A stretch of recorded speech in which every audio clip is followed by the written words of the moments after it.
Welcome to Square Holes' first inspiration talk. We came up with every Monday morning we do an inspiration talk for about 10 minutes for amongst our staff. We've decided to expand it into videotaping, and if it works we might even YouTube it. So being partly my idea, I thought I'd put myself on the spot for the first one, so fingers crossed. I'll go for about 10 minutes.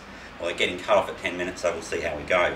I thought the first one, I was pondering over the weekend a good topic to discuss this, and it's something that we do a fair bit of work on, and we discuss the topic a reasonable amount internally. And I was sitting up on Saturday night and I was having a glass of wine, and as you do with your computer, and you do a bit of YouTubing of advertising clips, or maybe other people don't, but I seem to be this Saturday night. And I looked up Ken Roberts from Saatchi & Saatchi. He had a very interesting interview that he talked to Love Marks, and he was talking about how Love Marks was about brands evolving beyond being rational and trust. It was about being love and part of people's lives. And you get love, you can demand a premium, was what his very, business like mine was coming back to.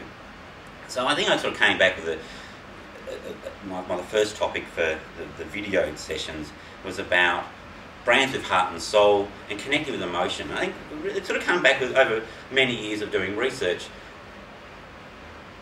a large proportion of the research into where a brand's positioning will be quite functional. It'll be about what words come to mind when you're describing this organisation, and it might be things like, oh, they're a bank, or about their service, or they're efficient, or so it can get down to quite functional sides, and that's great. And obviously a business needs to meet functional needs, otherwise the customers don't come back. I think it's deeper than that. It's about getting down to an emotional level so you can connect with the consumers. I guess it's about getting down to the deeper psychological needs, the deeper emotional needs. And really I think at the end of the day, it's having that emotional link to ensure it's relevant to the consumers. So finding the right emotions to tick. So if you're attempting to elicit fun, and it's a funeral company, obviously you're going to get your link wrong. If you're about a beer company, that's exactly right. It's about self-indulgence, it's about fun. So it's knowing what that link is. The interesting thing when I was watching Ken Roberts' YouTube clip on the weekend, he was talking about the important thing is insight and foresight. So he talked about now you need to get down to the emotions. It's about insight in terms of understanding consumers at an intimate level, but then foresight to know how to actually interpret that. I think it was really, Ken referred to Love Marks, and he used an axis of trust and love. So he talked about most brands of having high trust, low love. So yeah, we trust them, we know that they're there, we trust them, but we don't love them. He talked about where it should be going was high trust, high love. There might be sort of niche sort of products that are flying by nights that might have high love but low trust. So you're really looking for that mixture of high love, high trust, and that's when the brand has that ability to sort of to stand above other brands and not just be a functional brand coming through.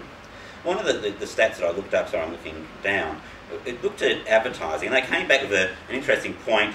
Campaigns with purely emotive contact perform twice as well, 31% versus 16%, with overall rational content, with those with overall rational content.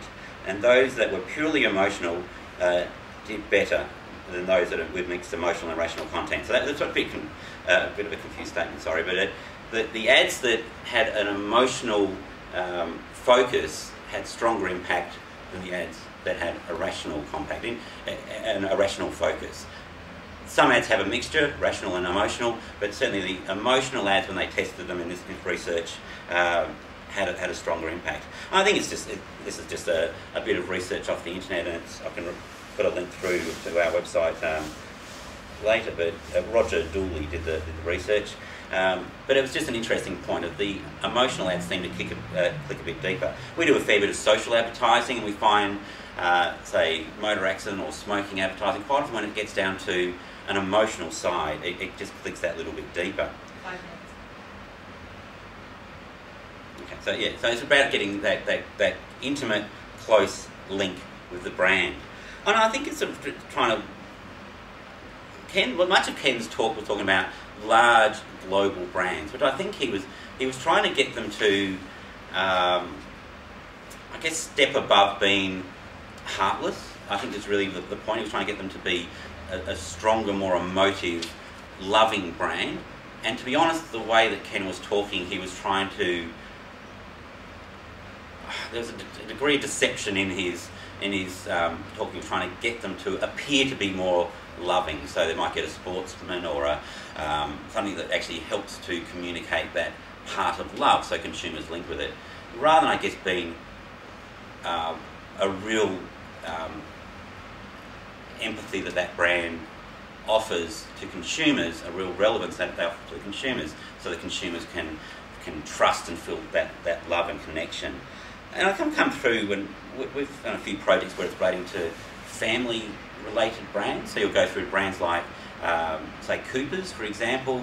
They'll use their link back to family as a strong core part of their brand. So it really just gives them that sincerity that many other of the bigger brands, they talk about their only family-run brewery, so they have that sincerity that comes through. We subtract different conversations on social media. There's an interesting one a little while ago when Pink came to Australia, and she had a Twitter thing she sent out saying, "Why do people look at me funny when I order a VB?" And basically what people were saying was, well, because VB's crap, it's not the beer we drink. And we had the interesting thing from the conversation is all these people who are Coopers drinkers coming back and saying how wonderful Coopers is and how you should drink Coopers. And it's just that interesting thing from a brand like Coopers that really uses that, I guess, more sincerity or that emotion. The consumers actually get behind it and sort of see it as being more than a brand, as part of their life. It forms their identity. Like a coffee shop that someone loves. They go to that coffee shop not because they make good coffee, but because they make good coffee, plus it says something about themselves. They like the people, it makes them feel happy, fun. Things like SANFL, we've done a little bit of work for SANFL in relation to their brand. And the interesting thing you find is the staff will work for a group like SANFL or a brand with, I guess, heart and soul, because it means something to them. Because it means something to them, and it's the emotional side. They love working for that organisation. I guess the challenge for an organisation like that is that they give the same respect back to their staff. So people are selecting a brand with heart and soul because they're different, because they want to work there. They're prepared to put in a little bit more work because they love that brand. We did work for, say, a group like, say, Fantastic Noodles, and the young male consumers of a product like Fantastic Noodles, or another product like that, there's their emotional connection to the product. They'll talk about it like it's just an ingrained part of their life. Or you can talk about the same thing about people who love going to the theatre. It's not just a thing they do, it's like an integral part of what they do. So it's about trying to get into that emotion. I think family can work quite well. We've done to work with family businesses who do not see that as being a benefit for their brand.